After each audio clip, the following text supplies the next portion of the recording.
What's up, guys? This is Matt Ramsey with the Octave Higher East Voice Studio, and this is Octave Higher TV episode 16, and today we're talking about pitch. So let's get into it.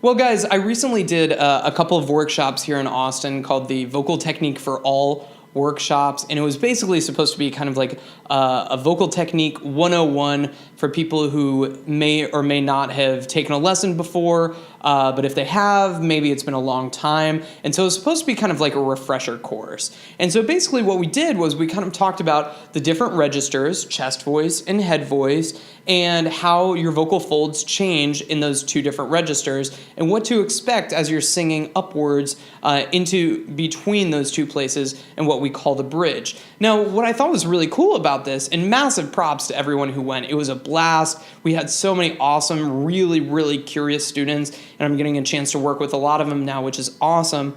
One of the best things that came out of this was that so many people were really curious about how to pitch correctly, or how to sing on pitch or sing on key, and I think it brings up some really, really good questions for us to talk about. So as quickly as I can, I'm gonna give you kind of like a vocal anatomy 101 to show you exactly how these different things interact and how to sing on pitch, and then we're gonna work with some exercises real quick to give you an idea if you've been having trouble achieving the right pitch, or you feel like you wander from different pitches or into different keys, and this can be a really, really good set of exercises in this video for you. So first of all, if you're at the bottom of your voice, typically you're singing in chest voice, which is kind of the lower register that we normally identify with the lower tones of the voice. As a man, I go around speaking in chest voice all day. It's at the bottom of my voice, and when I start to sing, that's about here for me.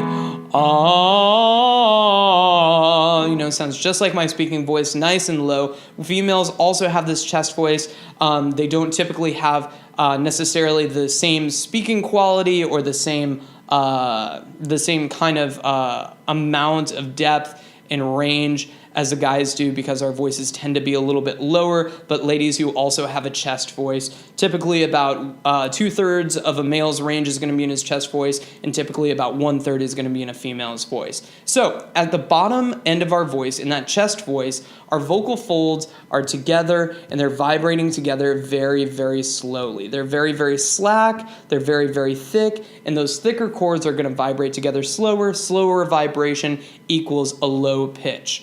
As you go up into head voice, or the top end of your range, those vocal folds start to thin out and stretch. And the result, you might be able to hear that, is that you have a higher vibration, which equals a higher pitch. So the easy way to think about it is slow vibration equals a low pitch, fast vibration equals a high pitch. In my voice, head voice usually starts around this A flat here,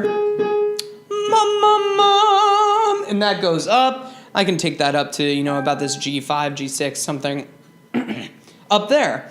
Now, what's happening for those of you who have trouble achieving the correct pitch, or singing on key or singing in pitch, is that normally there's going to be some anomaly that happens in your voice. Very, very, very seldom do we encounter people who just have a bad ear. They just can't, they can't identify pitches. Normally, there's something that happens in between here and here that there's a disconnect. So somewhere in between what they're hearing that they want to achieve and what they're actually able to sing is a big difference. So there's a couple good reasons for that. Number one is, can you hear yourself?